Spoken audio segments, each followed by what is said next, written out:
What is up, guys? Welcome back to the channel. Today we are on our way back over to Mike's house to finish up pulling the motor on the GTO.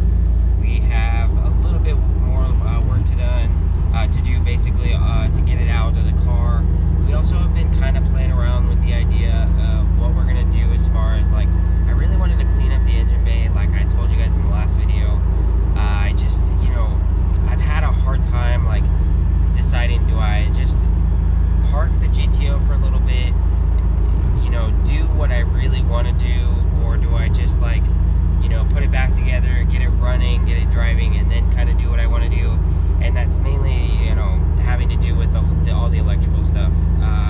You know, my end goal is going to be, it's going to go Holly, you know, ECU, all that stuff. So all that harness will be like wiped out, the factory one. So I'm just like, I'm playing with it around the idea, like, you know, do I get it back to driving, or do I just kind of just buckle down and, you know, just let it sit for a little bit, get it done, and, you know, that way it's done all correctly the first time, and, you know, I'm not, I want to drive it. That's my main issue. So we're running into issues with that, but we'll get it figured out. And but yeah, I mean, first off, we had to pull the motor first. So I'll catch you guys when I get to his house, and we'll get this motor pulled and hopefully get everything squared away. All right, so about to pull the motor. I think I have everything ready for it to come out. Mike, explain what we've had to do. Well, somebody decided to remove, you gotta remove the headers to get to the steering shaft, to get that out, because that won't clear.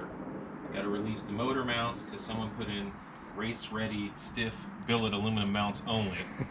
So then they can't get the transmission out without lifting up the cradle. And then now we're just disconnecting every line that's got fluid that can stop us from pulling the motor out. Nah. And that's about it. Sounds about right. Yeah, we did have that issue with the transmission, but I think we're ready to yank it out. I just undid the motor mounts. The motor mounts were the last kind of final piece. I believe we're ready to go after that. We've pretty much drained all the fluid, and yeah, all the electrical components are out. So I think we're just gonna hook it up to the engine hoist and hopefully get it out here within the next couple minutes. Right there.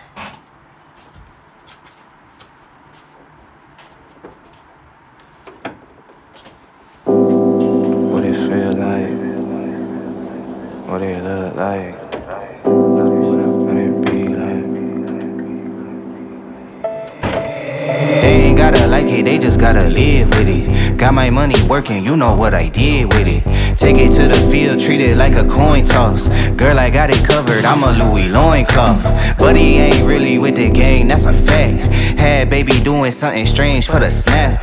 Ride around the county with her face in my lap. Keep it 101, this ain't the place for the cap. I ain't got the minutes for the who said what.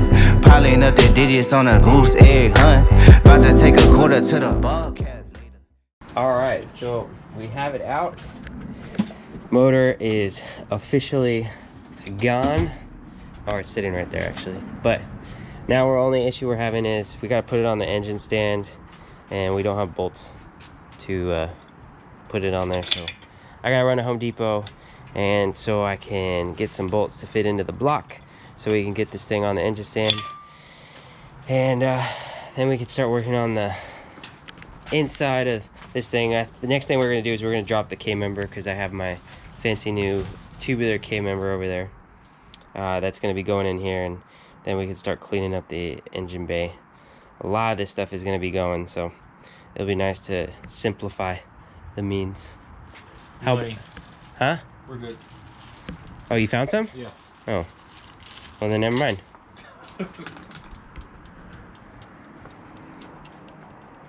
Oh, he did. Keep spinning. Well, here you go, world. You know how it is when you're crew chief. Someone's got to do all the damn hard work. Driver went to go get some longer studs so we can mount this. And I'm going to start taking apart the clutch plates in the back. You're going to need a 13 millimeter to break these bad boys loose.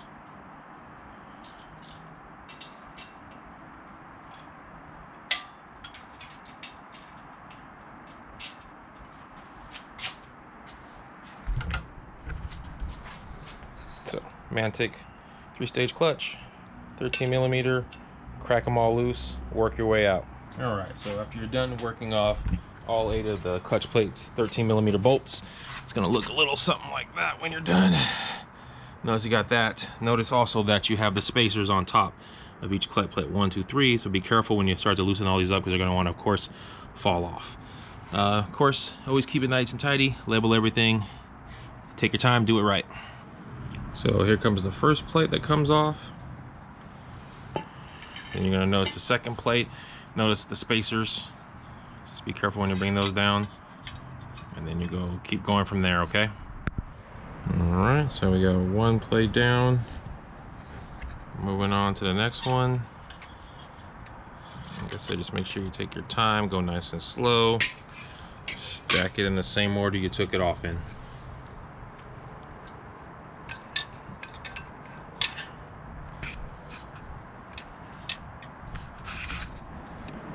Notice here comes the last plate.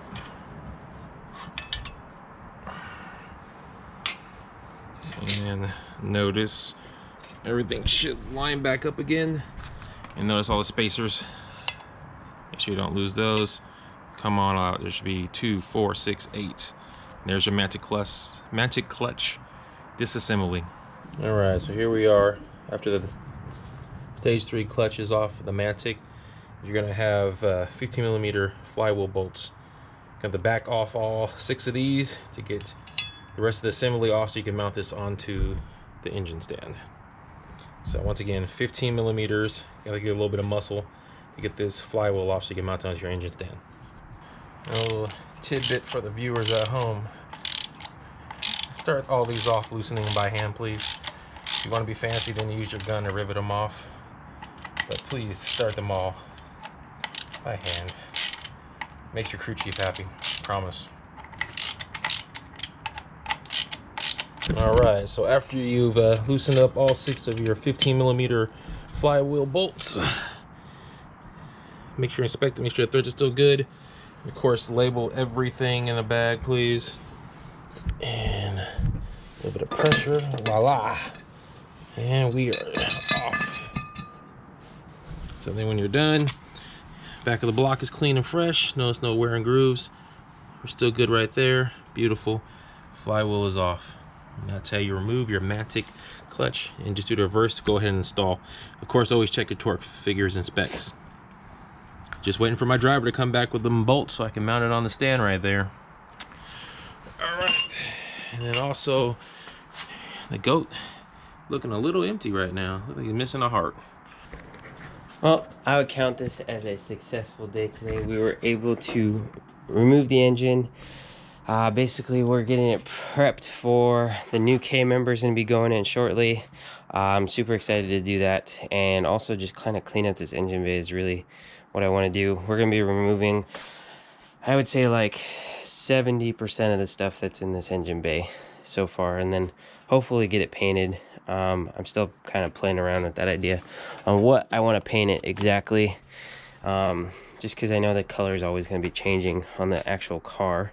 But other than that, I would say 2 days, or realistically like 1 day of working is what it took to rip it out. Only like 5 hours on yesterday, and then we worked on it only like 3 or 4 hours today. Yeah. So like 8 hours to get it all out. It's not terrible, but there she lies. It was good to have you in here. You did well. But on an honesty, like, I think this thing did superb for what it is. It's lasted 2 full seasons of Optima, and we never had one engine issue. Like, Nope. Internal engine issue.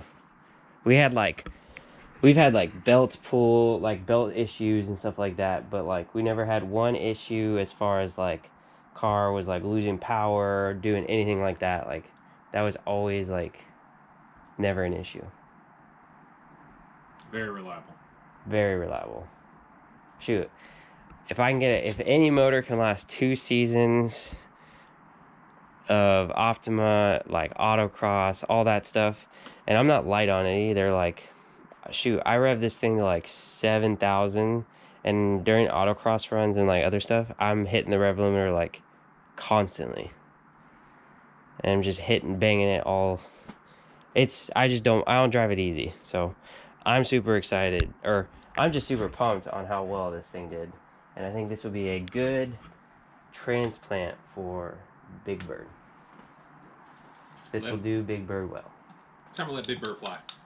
It is time to let Big Bird fly. And she's gonna fly all the way down to 9-second quarter mile. Yes, I'm gonna make Big Bird a drag car. Secretly. Well, I'll show you guys a quick sneak peek of the motor that is going into Goliath. I won't show you guys much, but all of these boxes or parts right here is all necessary for the new components that are going into this.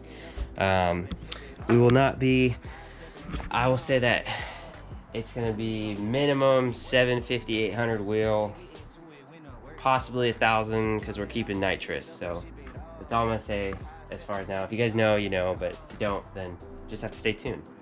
But and more importantly, follow on Instagram, YouTube, subscribe, you know, the usual, because you want to see what Boston's cooking up here. He's got some big plans and he's been working extra shifts, so I know he's going to put something nasty in Goliath.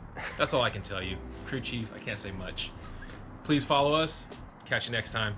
Thanks.